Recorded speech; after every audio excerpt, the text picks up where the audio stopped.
Hello, everybody. Hope everybody's doing well. This will be the second upload in the series of the unknown animal attacks. This will cover the great state of Michigan. Let's get into it. DNR investigates alleged wildlife attack in Portage Township. June 30th, 2022, Portage Township, Michigan. The Michigan Department of Natural Resources is currently investigating a possible wildlife attack that allegedly took place Sunday in Houghton County's Portage Township. The alleged attack was reported to the DNR on Monday. Officers are continuing to seek proof that a wildlife attack occurred. DNR spokesperson Ed Golder said they are interviewing relevant parties and investigating the scene where the alleged attack took place. DNR clarifies details regarding wolf attack on dog in Marquette County. According to the Michigan Department of Natural Resources, a wolf attacked on a dog occurred Tuesday afternoon as a hunter was training his two beagles about 200 yards off the Holyoke Trail. The trail is a non-residential area, where wild animals are often encountered. The hunting dogs were actively baying a hare, which likely attracted the wolf, according to DNR's public information officer John Pepin. The dog was bitten on the hind leg, but is expected to make a full recovery. It was not taken to a veterinarian for treatment. An investigation conducted by DNR wildlife biologist confirmed that the conflict was not a human safety issue, as at no time did the wolf act aggressively toward the hunter, but rather a wolf-canine territorial conflict. The wolf was displaying behavior typical of wolves in active pursuit of prey or a canine rival within its territory. Snow and ice conditions allowed for easy travel for the wolf. The DNR has had no additional reports of wolf conflicts in that area. Skiers and hikers frequenting the area are advised to keep their dogs on leashes. DNR conservation officers have been made aware of the situation. The wolf is part of a known pack that has been in the area for more than 15 years, ranging from the Forestville area to Anderson's Corners near the Baraga County line in summer. DNR Wildlife Division staffers contacted the hunter after posts circulated on social media. He did report the incident. Attacks on animals by predators should not be presumed to be wolves or other species without investigations by the DNR. It is important to report wolf-dog depredation incidents to the DNR. Wild animals ruled out as cause of Michigan horses' injuries. The Michigan Department of Natural Resources has determined that an animal attack did not cause a fatal injury to the Sonaliac County quarter horse. Earlier this month, an owner reported that her quarter horse was in a pasture when he sustained a bone-deep leg wound. A veterinarian treated the animal, but later euthanized the horse due to the wound's severity. Ed Golder, DNR spokesman, said at the time that a wild animal could have been responsible for the attack. Wildlife biologists from DNR subsequently investigated the incident. On June 10th, DNR wildlife biologist Don Bonnet said investigators determined that the injury did not result from an attack by a wild or domestic animal. Okay, let's pause right there. That last statement really bugs me.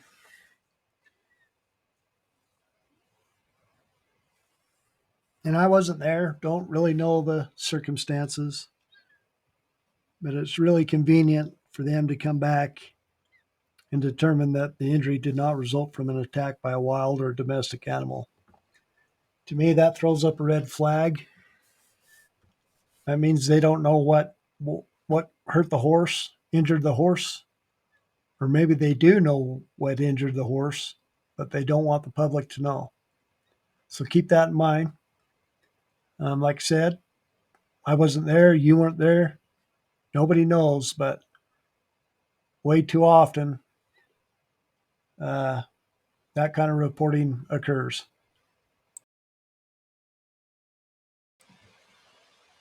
DNR explains investigation into animal attack. July 20th, 2023. Ely Township, Michigan. The Michigan DNR is explaining how it investigated a predator attack in Marquette County. On Tuesday night, the UP Predators Facebook page posted a woman's account of an attack. The woman wishes to remain anonymous. She alleges that she and her dog were the victims of a wolf attack. With a lengthy written description, she included images of bruises she says she sustained during the incident. The attack took place on County Road CD in Ely Township on July 12. The Michigan DNR wildlife biologist Brian Roll investigated the scene and concluded that it was a coyote. Anytime I hear biologists, I just cringe. I don't know why. I don't know. Anyway, I was able to locate multiple, not just one track. There were lots of coyote tracks and lots of dog tracks, all in the same vicinity, Roll said.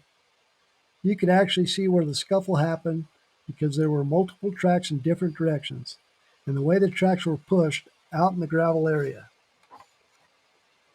The unnamed woman claims the predator had her dog's head in its mouth, and she had to hit the animal to get it to release her dog. That is how she says she received the bruises. Roll says that conflicts with the story she told him. In this case, her dog actually grabbed the coyote and pinned it to the ground, and then in the process ended up getting bitten, Roll said. I mean, obviously, there was some predisposed why the coyote came out on the road, why it was near her. I don't know. In her post, she disagreed with the DNR's finding, saying the injuries sustained were not consistent with the coyote. Rose says this also conflicts with her report to the DNR. She agreed with me. I said it was reported as a coyote, reported to the vet as a coyote. Two professionals independently say this was a coyote, Rose said. We're not covering anything up. There's a red flag. Anytime they say that, I always throw up a red flag. I'm presenting the facts. That's what was there. Rolf says while this is rare, it is not the first time a coyote attack has occurred in the UP this year. This is now the second case in the Upper Peninsula this year that we've had a coyote attack on a dog, Rolf said. I just got a report yesterday from the Houghton area of a coyote acting aggressively and following somebody walking their dog in a very similar scenario. Sorry, guys. I am really not sure what's going on. Roll encourages everyone who has an encounter with a wild animal to contact their local DNR office immediately. I find that one interesting too. I mean, you got the lady that was there reporting one thing, and then you got the DNR and the famous biologists claiming it's another. There again, I wasn't there. I don't know. But it's that kind of reporting that I give pause. Now, this last half, I want to cover the Michigan dog man. And I want to pause right there for a sec. Dog man. Who in the hell gave it that name? Seriously. I'm going to call it for what it is. It's a damn werewolf, plain and simple. You guys can call it whatever you want, but it is a werewolf, always has been a werewolf. That's just my take. I had to get it out there. Sorry for the rant. Okay, I got a few stories, and I will read them as they are written. So let's do this. Robert Fortney was fishing one summer day on the Muscogee River, closest to the town of Paris, Michigan. The year was 1938, and Fortney was 17 years old. Suddenly, Fortney was attacked by a pack of wild dogs, 6 as far as Fortney could count. The teenager was lucky to have his rifle handy. Before any of the dogs could lunge, he fired one warning shot into the air. After that, all the dogs scattered, except for one. The black fur canine proved to be no ordinary dog, however, and as soon as the shot rang out, it proceeded to stare into Fortney's eyes with his own piercing blue gaze from 10 feet. Then it started grinning. Not succumbing to his fear, Robert Fortney fired one more warning shot, this time causing the maybe werewolf to run. However, instead of skedaddling on all fours, this would be werewolf stood up to around 6 feet tall before running away on two legs. Forney would be one of the many callers that Steve Cook would receive in 1987 after putting his song The Legend on the radio. The creature that Cook made up as a prank turned out to be very, very real to the longtime Michigan native Robert Fortney. 1961, Big Rapids, Michigan. This next story is one of the rare encounters in which somebody allegedly captured a photograph of this upright canid cryptid. It was the year 1961. Through the anonymous narrator fails to specify which month it is, it was around 3 in the morning in the Michigan town of Big Rapids, where the unknown source was up late at night at his home. He lived right across from the manufacturing plant that he worked at as a night watchman. The plant sat right next to the Haymarsh State Game area, and this is where the source claims to have seen someone or something making noise by the chain link fence bordering the property. Thinking it was an intruder, the narrator goes from his work to his house to grab a gun, but when he returns outside, he instead sees a 6 foot tall grayish brownish upright canid shambling about in his driveway. Thinking quickly on his feet, the anonymous source rushes into the house to try to grab his camera instead. When he returned outside, the dogman was already outside of his driveway and further into the dark street. However, at one point, the creature did move near a streetlight, where the anonymous source was able to snap one of maybe 4 or 5 alleged pictures of Michigan Dogman before it ran off into the night. I'll do a little more research and see if I can't track down these supposed photos, maybe post them.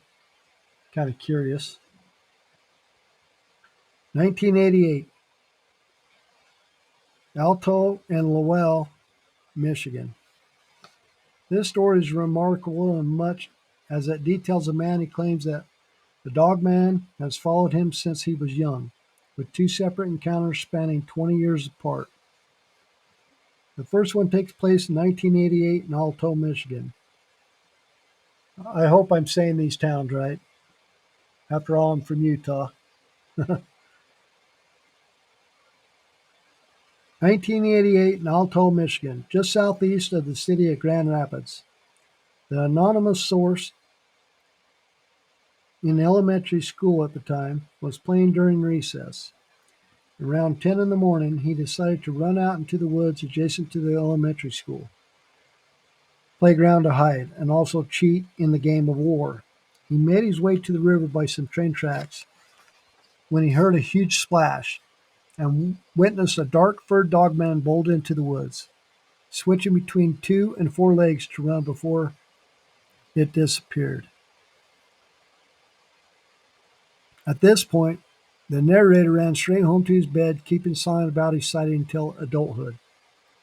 He described it as 8-ish feet tall, 300 pounds, blue eyes, this time and seeming almost like a timber wolf, but upright with longer legs. The second sighting took place in the nearby town of Lowell in the winter of 2008. The anonymous man now has a family, all sleeping soundly when he heard a thud on the roof. His canine-related childhood memories immediately flooded back without prompting. He quietly snuck outside, and that was when the very same blue-eyed dogman poked his head out from the top of the roof, staring directly at him. Then the dogman leaped 30 feet from the roof and bolted on all fours to the tree line, only to stand up and stare at the anonymous man for a full minute. He fully ran at the dogman with a machete that he had brought with him. The dogman just stared at him, almost grinning. Now, before uttering a single audible "don't," the man stopped dead in his tracks and was overwhelmed by a supreme weird sense of calm. He dropped his machete and backed away slowly, and the dogman turned and walked calmly into the woods, disappearing.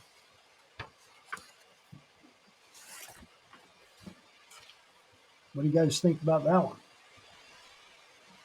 Interesting. Michigan trucker believes he encountered and shot the dogman. 'Tis the season of eerie and unexplained. The legends and other shared tales around the campfires and passed down from generation to generation to inspire terror, or to warn others of malevolent creatures that may live among us. One Michigan truck driver traveling through the Manistee National Forest 5 years ago had an experience with a creature at the heart of one's state most popular urban legends, the Michigan Dogman. Let me read that again. One Michigan truck driver traveling through the Manistee National Forest 5 years ago had an experience with a creature at the heart of one of the state's most popular urban legends, the Michigan Dogman, and it changed his life forever. Trucker Joe Barger, 59, recently recounted his story. Even if you don't believe what I'm saying is truthful, it might be something you can draw on in the future in case you ever do have an experience with the Dogman, which is an advantage I never had, Barger said. He explained he thinks it's important for Michigan residents to be aware of what he saw.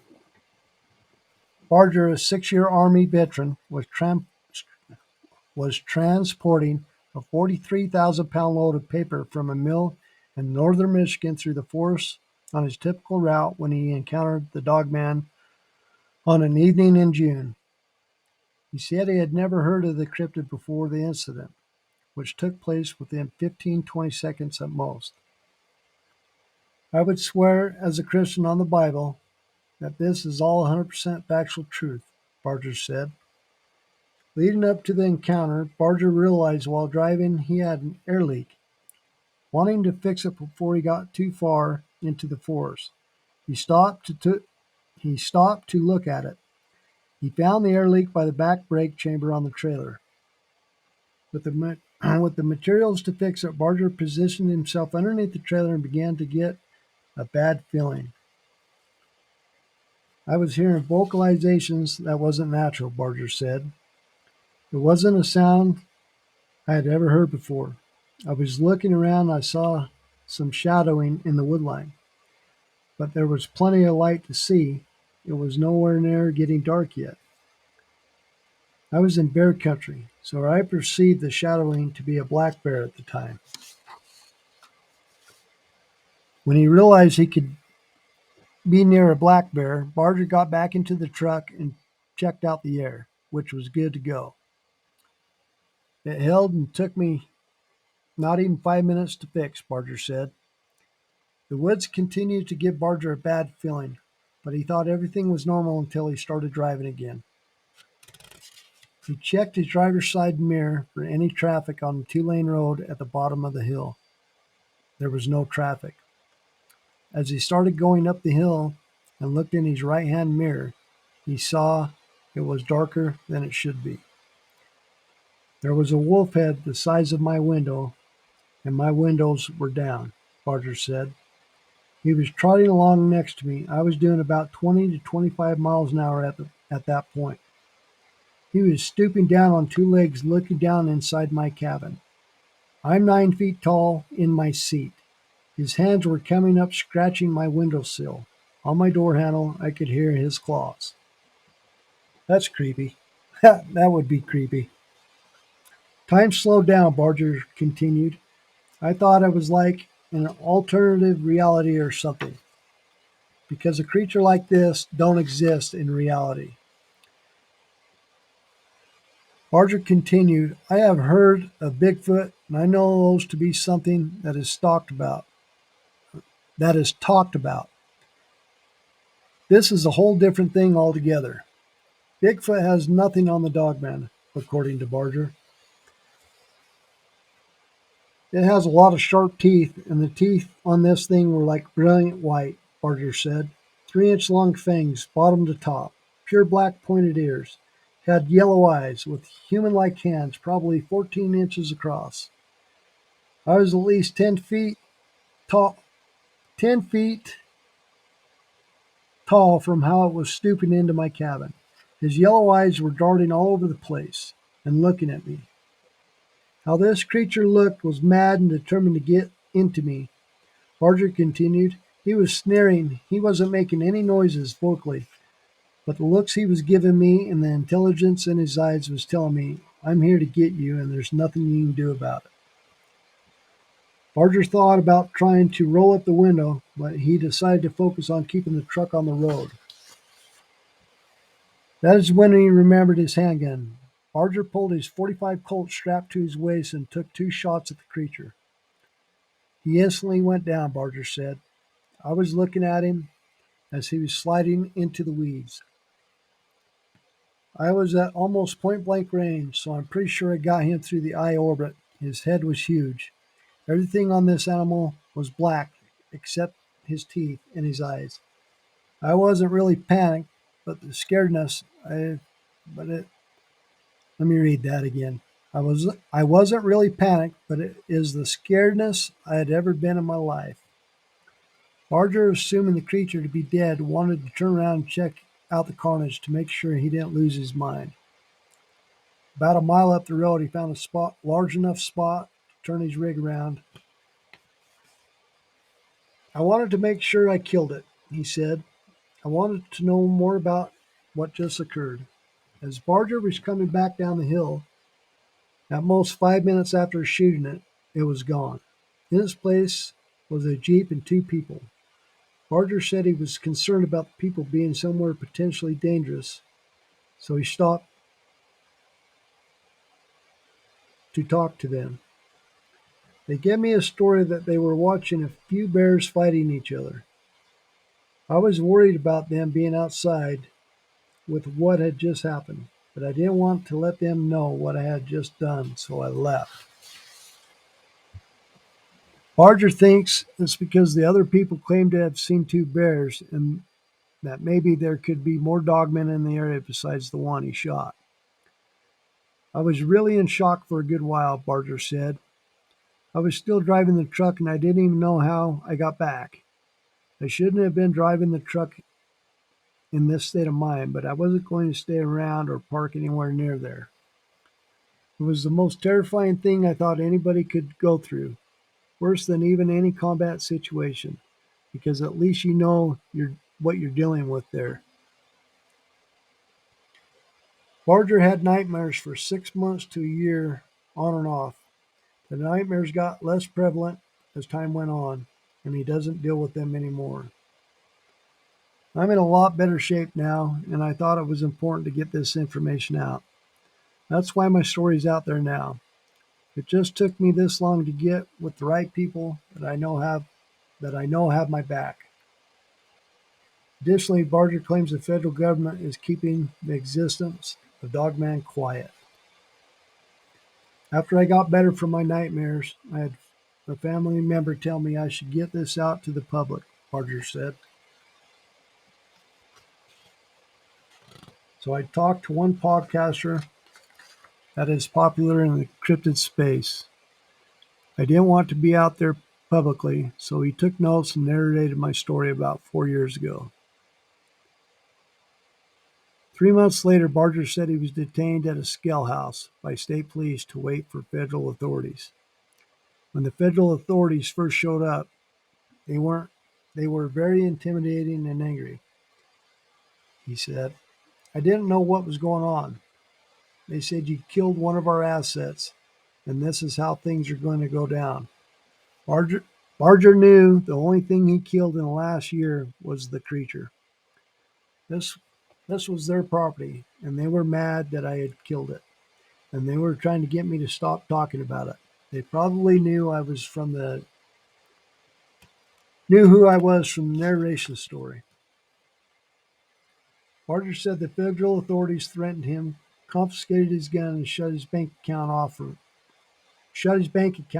some time. Now that's chicken shit. If that really occurred and they're pulling that bullshit, that's the kind of shit that just pisses me off. That's why I'm here trying to get the truth out there. If that's really their assets and they know they're you know, out loose, then they need to be hung up from a tree. That's just my opinion. I stopped talking about it recently, he said. This is probably another tool in their toolbox for military operations of some kind. If they don't if they don't keep it under wraps, it won't be a useful tool for them anymore. The dogman has been on the minds of Michiganders for the last 130 years, starting back in 1887. That's when two lumberjacks saw a creature they described as having a man's body and a dog's head, according to the legend.